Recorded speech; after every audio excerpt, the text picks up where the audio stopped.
पहले सवाल 1.3 है आपके सामने। 1.3 एनसीईआरटी का सवाल है।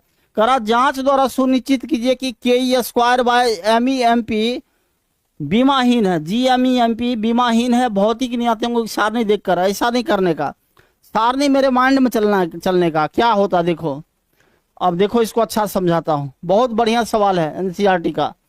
देख इसको कैसे समझते हैं। पहले तो सुन लो, मास ऑफ प्रोटॉन लिखो। मास ऑफ, पहले इलेक्ट्रॉन शुरू करते। इलेक्ट्रॉन का दरम्यान बेटा ME होता है। इसको हिंदी में बोलते हैं इलेक्ट्रॉन का दरम्यान। कितना होता है? 9.1 इंटू 10⁻31 kg होता है। ठीक है, बोल लोगे इसको। और मास ऑफ प्रोटॉन, प्रोटॉन का दरम्यान इसको बोलते हैं MP बराबर 1.67 10⁻27 kg। ठीक है, कोई दिक्कत? अब देखो, चार्ज ऑफ इलेक्ट्रॉन,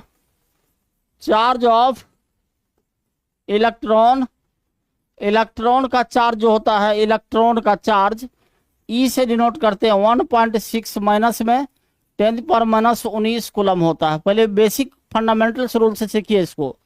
अब चार्ज ऑफ, यही चीज लिखा है, प्रोटॉन का जो चार्ज होता है E बराबर प्लस 1.6 10⁻19 कूलम। दोनों का चार्ज पता चल गया आपको।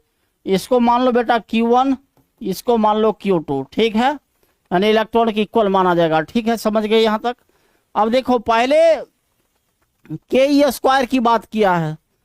देखो देखो देखो ध्यान से, ये प्रोटॉन है और ये इलेक्ट्रॉन है, या किसी भी तरह लिख सकते हो इसको। इसका चार्ज Q1 बराबर E लोगे प्रोटॉन का, यानी प्लस में E, और Q2 बराबर लोगे माइनस इलेक्ट्रॉन मान माइनस C। ठीक, क्लियर है ये? इसकी बीच की डिस्टेंस R लो। पहले विद्युत स्थिर बल पता करो। विद्युत स्थिर बल इसके बीच पता करो। विद्युत स्थिर बल मीन से इलेक्ट्रोस्टैटिक फोर्स पता करो बेटा। इलेक्ट्रोस्टैटिक फोर्स पता करो। फोर्स पता करो, कर लोगे पहले फोर्स पता करने का। तो देखो, कूलाम के नियम से क्या पढ़ा आपने? कूलाम के नियम से क्या था नियम? FE माने इलेक्ट्रोस्टैटिक्स फोर्स। FE माने क्या होता है? इलेक्ट्रोस्टैटिक्स फोर्स होता है। क्या बोलने का? इलेक्ट्रोस्टैटिक्स फोर्स बोलने का। अरे फोर्स बोलने का, तो फोर्स बोल दिया। ये देखो, के Q1 Q2 bye R square modulus में लेते हो। ठीक है, अब मॉड के अंदर माइनस डालो प्लस देगा, प्लस डालो प्लस देगा, और वेक्टर डालो हटा देगा, मैग्नीट्यूड देगा सिर्फ। ठीक है, तो देखो के पहला इलेक्ट्रॉन है, यानी पहला इलेक्ट्रॉन है प्लस में, और दूसरा है माइनस में इलेक्ट्रॉन। ये मॉड लगाया तो आप ये प्लस दे दिया। ठीक है, तो इसको क्या लिखोगे आप? के स्क्वायर बाय R स्क्वायर। मजा आ गया यहाँ तक? ठीक है, कोई दिक्कत नहीं है। चलो आगे बढ़ा लो फिर से। अब देखो, ये हो गया इलेक्ट्रोस्टैटिक्स फोर्स। अब इसमें ग्रेविटेशनल फोर्स की बात किया बेटा। ME और MP यानी मास ऑफ इलेक्ट्रॉन। यहाँ देखो ध्यान से देखने का, ये क्या है? यहाँ देखो, ये वाला GME और MP का रहा। तो इसके लिए हम लोग क्या कर रहे हैं? कुछ नहीं कर रहे हैं। देखो यहाँ ध्यान से क्या कर रहे हैं। देखो, ME और MP, इसे भी R डिस्टेंस पे रखा है इसने। कितना पर रखा?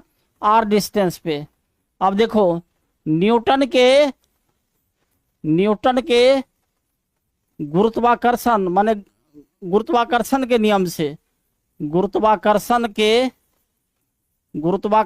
के नियम से क्या था नियम? FG ग्रेविटेशनल फोर्स बराबर GME MP by R square. यही तो होगा। ये समीकरण सेकंड हो गया। अब देखो, ये फर्स्ट हो गया। फर्स्ट में सेकंड से भाग दो तो देखो क्या होगा। समीकरण फर्स्ट डिवाइडेड सेकंड से। फर्स्ट समीकरण क्या है? FE है बाय FG है बराबर, देखो के स्क्वायर बाय R स्क्वायर है। यहाँ पे देखने का, ये वाला देख रहे हो, और यहाँ देखो g m E M p by r square, ये कैंसिल हो गया तो बचा तुम्हारा k e square by G M e, माने मास ऑफ इलेक्ट्रॉन और मास ऑफ प्रोटॉन। ये सवाल आपके सामने आया, अभी समझे सवाल को हम लोग समझे। अब इसका आंसर देखिए बेटा, सवाल समझ में आ गया ऐसे करने का। इसमें पहले देख लो एक नज़र, देख लिया, चलो आ जा रहा हूँ इसके बाद आगे आने का। अब कह रहा बेटा k e square by G M E M p बीमाहीन है या नहीं, इसकी जांच करना है। बीमाहीन है या नहीं इसकी जांच करनी है, इसकी जांच करनी है, यानी जांच करना है। तो जांच करो, जांच करो, टेस्ट करो, इसका टेस्ट करता हूं। देखो बेटा के का जो वैल्यू होता है 1/4 पाई एप्सिलॉन नॉट मान होता है, इसका वैल्यू होता है 9 × 10⁹ न्यूटन मीटर स्क्वायर पर कूलम स्क्वायर होता है, ठीक है।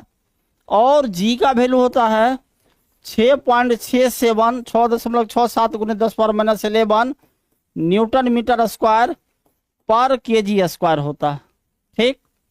अब देखो ध्यान से, तो यहां पर देखो ये यूनिट लेने का हमको क्या है, के ई स्क्वायर है, अब by G M E M P है। तो देखो के का यूनिट क्या है, न्यूटन मीटर स्क्वायर, लिख दोगे बाय कूलम स्क्वायर। एक इलेक्ट्रॉन का चार्ज कूलम में, दूसरा इलेक्ट्रॉन का चार्ज कूलम में, लिख दोगे बाय जी, जी का यूनिट क्या है न्यूटन, ये न्यूटन लिखा हुआ बेटा, मीटर स्क्वायर पर केजी स्क्वायर लिखा हुआ, ठीक है। जी का मान होता है 6.67 इंटू 10⁻11 न्यूटन मीटर स्क्वायर पर केजी स्क्वायर, और के का वैल्यू होता है 1/4 पाई एप्सिलॉन नॉट, जिसका वैल्यू होता है 9 × 10⁹ न्यूटन मीटर स्क्वायर पर कूलम स्क्वायर, ठीक है। ये डाटा समझ में आ रही है आपको। देखो ये एक के माने मास ऑफ इलेक्ट्रॉन केजी में मापेगा, मास ऑफ प्रोटॉन केजी में मापेगा। केजी से केजी को मार दो, कूलम से कूलम मार दो, दोनों को मर गया, ये सब खत्म हो गया। तो बचा 1। जब ये 1 आया तो 1 एक कांस्टेंट वैल्यू है, नंबर है, जो नंबर बीमाहीन होते हैं। तो क्लियर है k e square by G M E M p बीमाहीन हुआ। और बीमाहीन बोलने का मतलब डायमेंशन लेस बोलने का बेटा, क्या बोलने का, डायमेंशन लेस, ठीक। क्लियर, समझ में आ रहा है बात, दिक्कत नहीं है, नहीं दिक्कत है। देखो ये तो चेक कर लिया आपने। अब इसका बीमा क्या लिखोगे, k e square by G M E M p का डायमेंशन स्क्वायर ब्रैकेट में लिखते हैं। अब कोई बीमा नहीं है तो ढूंढ लो जरा सा, ढूंढते ढूंढते क्या करोगे, ढूंढोगे, उसमें क्या ढूंढोगे, पता कर इसमें कौन चीज है और कौन चीज नहीं है। बीमाहीन बोला है, क्या बोला है, बीमाहीन। इसका मतलब इसके अंदर में कुछ भी नहीं है, ना मास है, ना लंबाई है, ना कुछ नहीं है, समय भी नहीं है इसके पास। बीमा तो अवेलेबल डाटा में होता है ना, बीमा हमेशा अवेलेबल डाटा में होता है। जो आपके पास डाटा है केजी मीटर पर सेकंड ये सब में होता है बीमा हम लोगों के पास। तो बीमा तो होगा नहीं, इसका बीमा नहीं है तो M0 L0 T0 ये बीमाहीन का सिंबल है। क्लियर, ये लंबा सवाल है, थोड़ा बढ़िया से समझने का। देख लो, एक नज़र उठाओ, मजा लो, लुफ्त लो इसका। ले लिया, चलो आगे आ जा।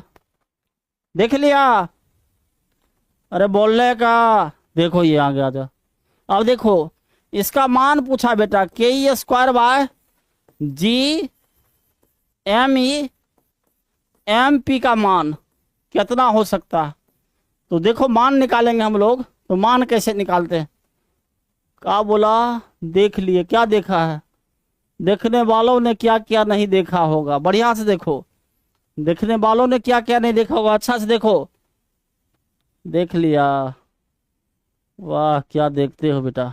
चलो, देखने वालों ने क्या क्या नहीं देखा होगा, क्या नहीं देखा रे, नो सर बोलता है, बोला कर अच्छा से, क्या बोल रहे हो, कमेंट देख रहा हूं। आओ, मैं ही बोला था देखने के लिए, अच्छा चलो ठीक है। अच्छा लगता तुम लोगों से बात करके, कभी कभी, कबो कबो बात भी कर लिया कर, कबो कबो। चलो ठीक है, इसका मान लिखूं, इजाजत दो तो। अरे बोलो ना, कमाल कर भाई। देखो इधर ध्यान से, पढ़ाई की बात कम और बहस की बात ज्यादा करते हो। देखो ये, इसका मान निकालने का, आपको क्या निकालने का, मान निकालने का। देखो केक वैल्यू ऊपर लिखा था मैंने, केक वैल्यू कितना लिखा था, 1/4 पाई एप्सिलॉन नॉट। इसका मान बताया था 9 × 10⁻⁹ न्यूटन मीटर स्क्वायर पर कूलम स्क्वायर। ठीक है, ये वैल्यू डाटा। अब देख, जी का वैल्यू कितना बताया था, 6.67 10⁻11 न्यूटन मीटर स्क्वायर पर केजी स्क्वायर। चलो पर लेगा, इसको कोई दिक्कत नहीं है, ये स्क्वायर होता। ठीक है, केजी स्क्वायर है, ठीक है कोई बात नहीं है। अब मास ऑफ माने चार्ज ऑफ इलेक्ट्रॉन और चार्ज ऑफ प्रोटॉन यहाँ पर है।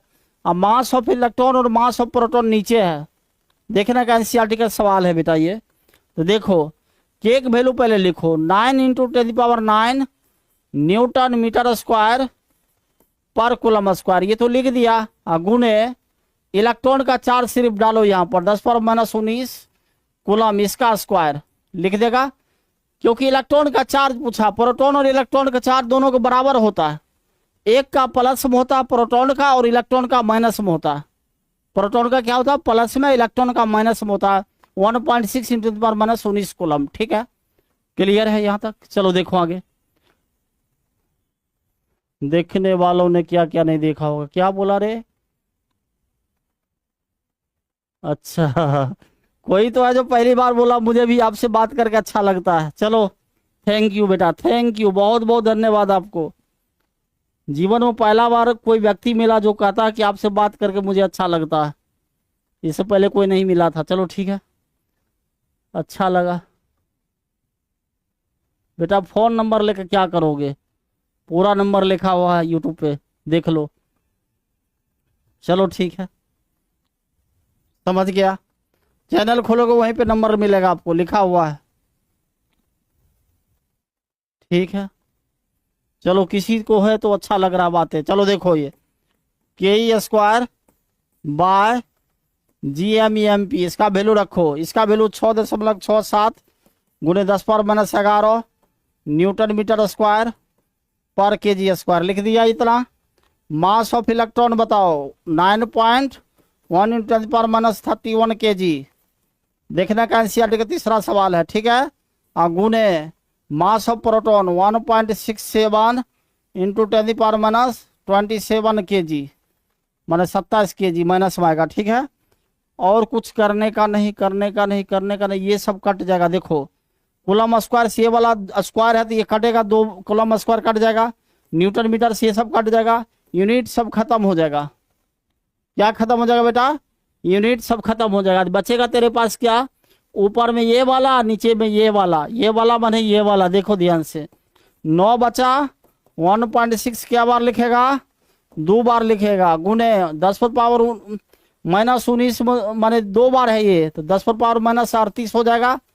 2 बार है ना जी, स्क्वायर का मतलब 2 बार है ये, तो 10⁻−19 हो, 10⁻−19 कितना, 10⁻−38। ठीक है, कोई दिक्कत नहीं इसमें बेटा। यहाँ देख नीचे में 6.67 × 10⁻11 है, कितना है जी,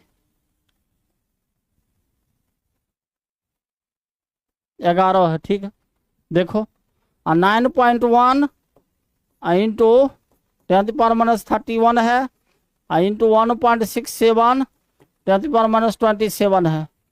इसको क्रियाक्रम करने का, मैंने अच्छा से देखने का, कैलकुलेशन करने का। तो कैलकुलेशन करोगे बेटा तो ये आएगा आपका एनसीईआरटी के डाटा के हिसाब से 2.4 × 10⁻39 आ जाएगा। यही आंसर होगा इसका, मिला लेना, करके देखोगे वही आंसर आएगा। ठीक है, देखो ये आंसर इसका देखता हूं मैं, आंसर यहाँ लिखा नहीं मैंने, देखो 1 मिनट,